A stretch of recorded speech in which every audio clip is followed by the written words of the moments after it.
Hello everyone, and welcome to another episode of Bad Guys Views. Now, if you remember the last few weeks, we've been looking at just origin stories from Marvel.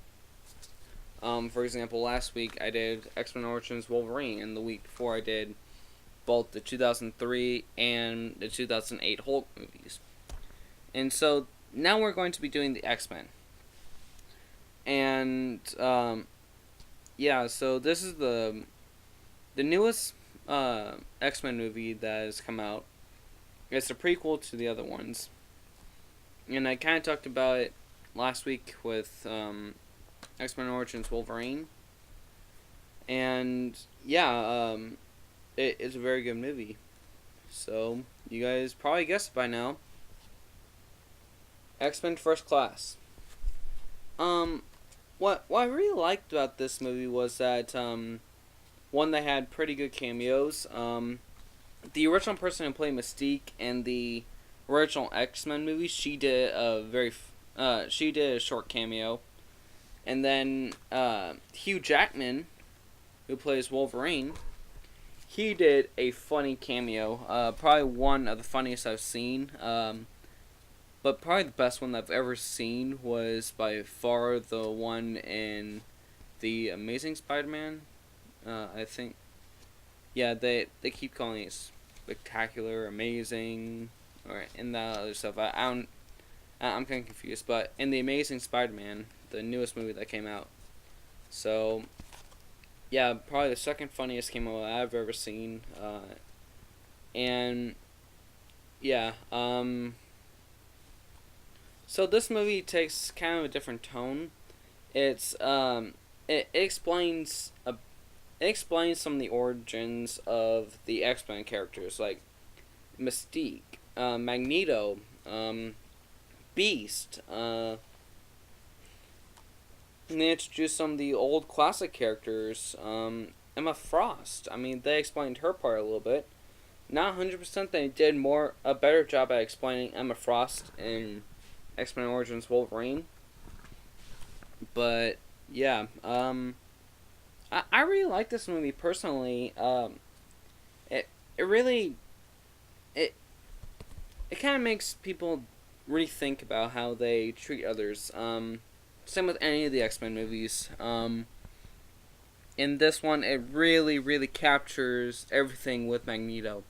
It captures where he comes from, why he is always so pissed off all the time, why he has gone to lengths to do what he does, like in X-Men 3, Last Stand, how he created an army of mutants. He built an army of mutants and attacked them, and just attacked humans that aren't mutants. He wanted everyone to be a mutant. And this really captures where he comes from and why he did that, which I was very impressed with. I mean, it makes you double think about how people treat other people in this, the way that I took it. So, also they put in some other very neat characters. The Beast was in this, like I said. The Beast was only in X-Men Last Stand.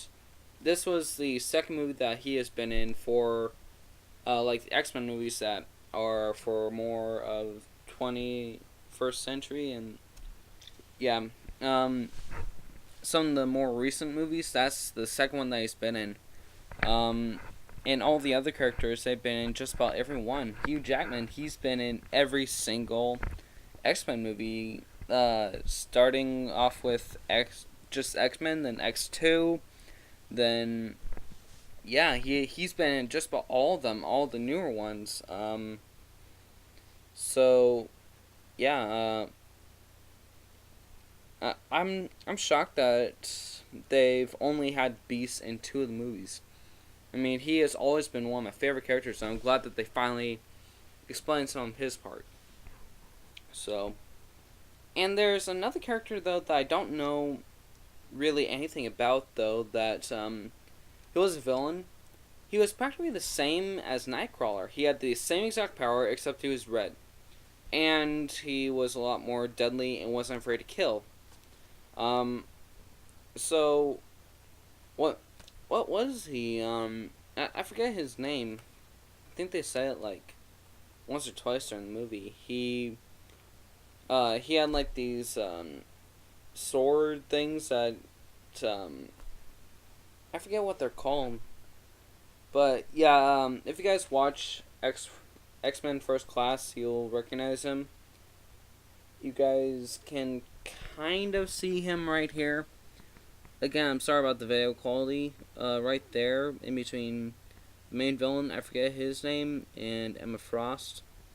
So, I'm sorry about that, how you guys can't see it. But yeah, he has the exact same powers as Nightcrawler. For those of you who don't know, Nightcrawler, he was the guy that was able to teleport. He only was in X-Men 2, which I really didn't like either. He was only in that one movie, and they just dropped him. I've always hated that. I wish that they had put him into the rest of them, into some of the more recent ones. I mean, he could have had like a cameo or something, or I don't know, in any of the movies. He could have just had a short cameo, which I really was like, really? You guys first interpreted the character in X2? Why not bring him back into one of the other movies? I mean, he's one of the more famous characters, or not really like more of the famous characters. He's kind of in between. So yeah, I didn't really like that. And the Angel, they only had him in X-Men 3, which is probably the worst one of the X-Men movies. And yeah, I really don't know what to say. Anyway, sorry about getting sidetracked there. This explains the origins of some of the characters to come. It explains a lot more about the connection between Mystique and Professor Xavier, which I had no idea about, but I haven't read the comics. I don't know if they had it or they just made it up for the movie. And again, I'm sorry to get sidetracked. That's one of the things I don't like about people like me. I mean, I have to get all the other information from my parents. I want to read the old stuff, and they're just not around anymore. Any of you guys in Hollywood that ever watched this, try to stay true to the original storyline all the time. Just try to introduce it more into the comics. I mean, take for example the whole thing with Transformers. They just interpreted the Allspark in the first cartoon movie. It was originally a cartoon. They interpreted all that. Now they keep changing it into the Allspark. And I meant to say the Matrix earlier. Sorry. They interpret that. They brought the Matrix leadership into the very first cartoon movie, which was not a Michael Bay movie. For those of you who don't know, there's an original movie that was a cartoon movie that came in between this first and second generation. It had Unicron, it had the Matrix, the leadership, and then all of a sudden they disappear for years. I keep telling everyone, hey, have you guys ever heard of this? Have you ever heard of Transformers? No one that I knew. I only knew about 2 people that have ever heard of Transformers before Michael Bay finally brought it back. Then finally, Transformers is back. It's completely different. I mean, completely different. And so, yeah, I've always hated that. And then they keep trying to bring it back, and they just fail. I mean, take Looney Tunes, for example. I mean, I'm just... Yeah, I hate all that. After the original Looney Tunes were off completely, they tried doing Baby Looney Tunes, which was for babies. I mean, I watched it when I was like very, very, very young, and yeah, now I hate that stuff, and it had nothing to do with it. The only reason why I liked it was because I was a baby. That was all. And so I hated that. And they keep in Hollywood and all these other movies. It doesn't matter if it's an X-Men, Looney Tunes, or whatever you do. Doesn't matter if it's Scooby-Doo. They never say original.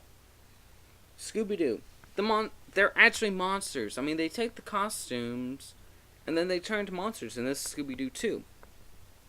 They were never actually monsters. They were always guys in a suit. Stay true to that. Stop trying to interpret everything into new stuff. Stay true to the original. Just try to show people the original stuff.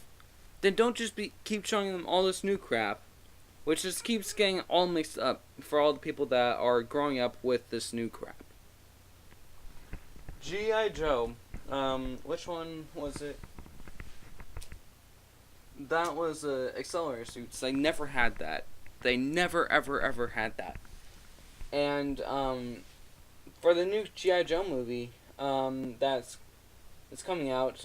I don't know when it was, because originally it was supposed to come out in like December or something, but then they put it back because they wanted to upgrade to 3D and all that. But hang on, I'm sorry about this. You guys can kind of see right here.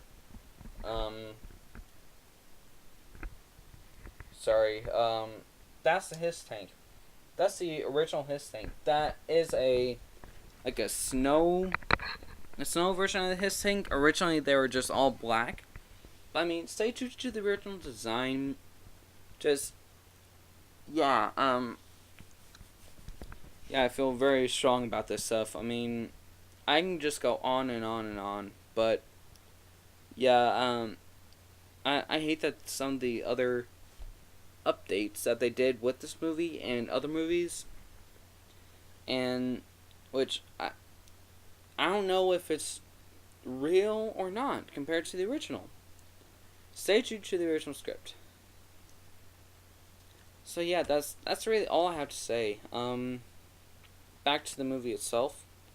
I like this movie. It had a good plot line, but like I said, the only reason why I'm saying it as a good plot line is because I don't know the original stuff. I mean, for the new generation, that's where I'm coming from.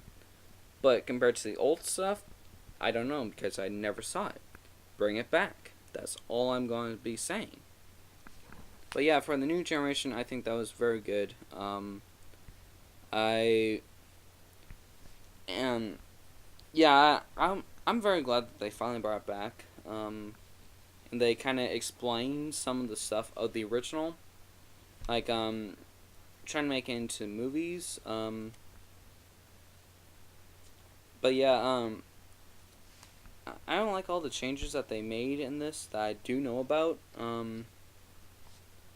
I hope that in the new X-Men movie, if they do one, that they'll have the Sentinels.